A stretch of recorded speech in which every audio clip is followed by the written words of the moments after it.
കോടിയേരി ബാലകൃഷ്ണനെ വിലയിരുത്തുമ്പോൾ നല്ല നയമുള്ള നേതാവായിരുന്നു. ഇപ്പോൾ എല്ലാവരെ കാണുമ്പോഴും ചിരിച്ച് ഇടപെടുന്ന നേതാവ്, പാർട്ടി പ്രവർത്തകരെ പേര് വിളിച്ച് പറഞ്ഞുള്ള അടുപ്പം, പാർട്ടിയുടെ പരമോന്നത സമിതിയായ PBയിലെ അംഗം, പാർട്ടി കേരളത്തിലെ ഒന്നാമൻ.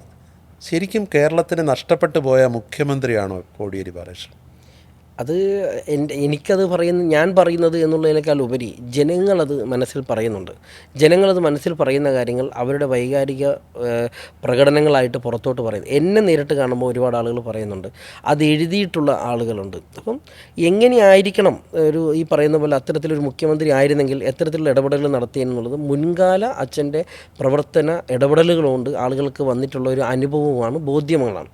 അപ്പോൾ ആ ബോധ്യത്തിൽ നിൽക്കുന്ന ഒരു സമയത്ത് അവർക്ക് അത്തരത്തിലേക്കുള്ള ഒരു രീതിയിലാകുമെന്ന് വിചാരിച്ചിരുന്ന ഒരാൾ നഷ്ടപ്പെട്ടതിൻ്റെ വേദന ആ അർത്ഥത്തിൽ ജനങ്ങൾക്കിടയിൽ, പാർട്ടി സഖാക്കൾക്കിടയിൽ വലിയ രീതിയിലുണ്ട് എന്നുള്ളതാണ് പുതിയ വന്നുകൊണ്ടിരിക്കുന്ന കാലഘട്ടത്തിലെ ഓരോരുത്തരുടെ പ്രതികരണങ്ങൾ, അവരുടെ സങ്കടങ്ങൾ ഒക്കെ ഞങ്ങളുടെ മുന്നിൽ കാണിച്ചു തരികയും ഞങ്ങളുടെ അടുത്ത് വിളിച്ചു പറയുകയും ഞങ്ങൾ പോകുന്ന സ്ഥലങ്ങളിൽ പലരും അത് പങ്കുവെക്കുകയും ചെയ്യുന്നത്. ഇപ്പം ഞാൻ ഇതുപോലൊരു ഇൻ്റർവ്യൂവിൽ DGP ആയിരുന്ന സന്ധ്യ IPSനോട് ചോദിച്ചിരുന്നു, കേരളം കണ്ട ഏറ്റവും നല്ല ആഭ്യന്തരമന്ത്രി ആരായിരുന്നു.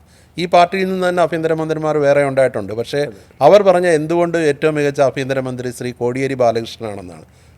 അതുകൊണ്ടാണ് ഞാൻ ചോദിച്ചത്, ഒരുപക്ഷേ അദ്ദേഹത്തിന് ഒരു അവസരം മുഖ്യമന്ത്രിയായി പ്രവർത്തിക്കാൻ കിട്ടിയില്ലല്ലോ.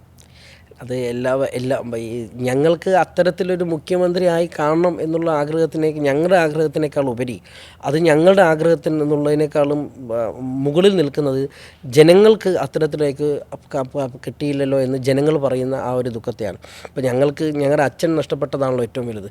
അച്ഛൻ മുഖ്യമന്ത്രിയാകുന്നതോ അച്ഛൻ മന്ത്രിയാകുന്നതോ അച്ഛനൊരു സ്ഥാനത്തെത്തുന്നതോ എന്നുള്ളതല്ലല്ലോ ഞങ്ങളെ സംബന്ധിച്ചിട്ട് ഏറ്റവും വലിയ. അച്ഛൻ ഞങ്ങളുടെ കൂടെ ഇല്ല എന്നുള്ളതാണ് ഞങ്ങളെ സംബന്ധിച്ചിട്ടുള്ള ഏറ്റവും വലിയ നഷ്ടം എന്ന് പറയുന്നത്.